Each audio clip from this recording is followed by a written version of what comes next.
Fox 4's John Holt has more about what we're learning.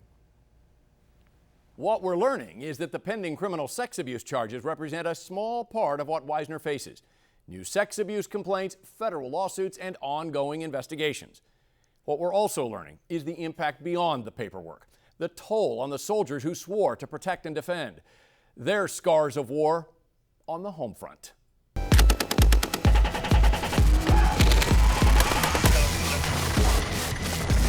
They signed up to serve, fought in the War on Terror, Iraq, Afghanistan.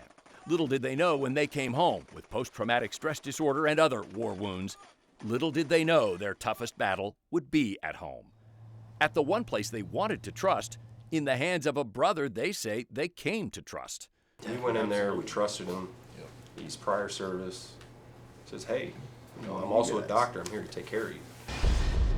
A former Army medic turned physician's assistant, an Army officer, these soldiers say, turned predator. You wouldn't have known everything he said and did. You wouldn't have known any different. He is this man, Mark Wisner, a former physician's assistant hired in 2008 by the Leavenworth VA Medical Center, now facing sexual abuse charges in Leavenworth County and at least 7 federal lawsuits. Cases filed by veterans like these who claim Wisner lured them into trusting him by using his title and rank and status as a battle-tested Army medic. He, they believed, was one of them. You deal with the VA, I'll get so overwhelmed, I'll just say, the hell with this, I'm going home, you know? Yeah. But there was no red tape when you came to him. He's like, oh, just, so easy and welcoming. How many of you had that same offer? Just raise your hand that you had. Come up anytime. Oh, yeah, Anytime. absolutely. Yeah. Here's my number. Call me directly. Yeah. So these soldiers did, for appointments, for prescriptions. They believe, and their lawsuits allege, easy access to meds became part of the seduction.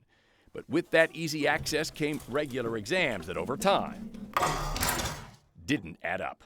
Well, every time I want to go see the guy, he's always like, hey, drop your pants. And I'm like, hey, look, 50 other doctors have already done that. Exams, these men allege, became increasingly inappropriate, sexual in nature, disturbing. The sexual abuse.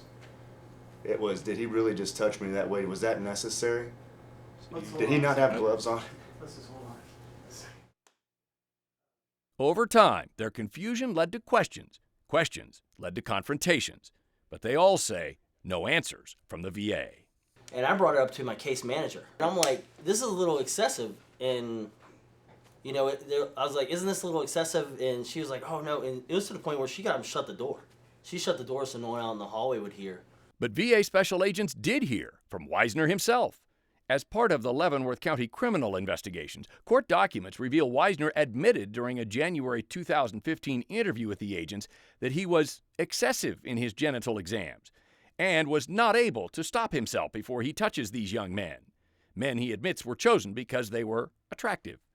The documents add Wisner agreed his activities were a clear case of seduction, that he messed up and had totally and completely no control. About that time, 2 Kansas agencies also heard from Wisner. In a January 2015 letter, voluntarily surrendering his state physician's assistant's license, he described himself as an impaired practitioner, not capable of patient contact. Wisner used similar language in surrendering a substitute teaching license. The VA knew what was going on. Lawyers for the Leavenworth VA veterans also say some of their clients received a VA questionnaire regarding inappropriate conduct by an unnamed staff member. And it doesn't matter whether it was a cover-up or if it was stupidity. Both of them are equally actionable and equally wrong because look at the damage that's been inflicted by what they did. Damage, they allege, to men who came home from war already scarred, needing help. We went through so much nonsense overseas, you know what I mean? The day in, day out of just nonsense. To come back to this. More nonsense. Is that a real thing? Is it really happening to all of us right now? Happening to them and their families. I've been married 11 years, and my wife and I have never had any problems. And now it's changed. It's gross having to go home and tell somebody that you love what's been done. Period.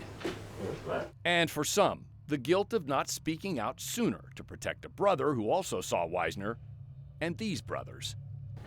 And if I would have said something sooner, I would have protected him. And he wouldn't have been harmed. And I wish I would have done it too, to protect these guys from being harmed.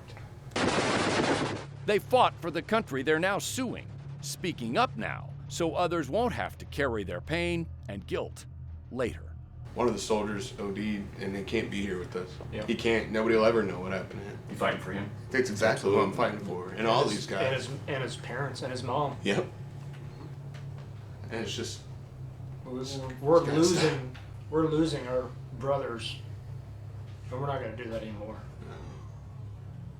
These papers supporting last month's sexual battery charge also reveal San Bernardino police arrested Wisner in 1987 for exposing his genitals at an adult bookstore. We wanted to ask the VA how that escaped its background check, as well as when it knew of Leavenworth VA complaints and what was done. The VA would only refer us to comments made by VA Secretary Bob McDonnell during his May visit. When questioned about Wisner, Secretary McDonnell said he was proud to say leadership reacted quickly and removed Wisner from patient care. He would not comment on specific allegations. Meantime, Wisner has pleaded not guilty to the criminal counts. He has refused comment. And just today, another veteran filed a federal lawsuit, the 8th so far.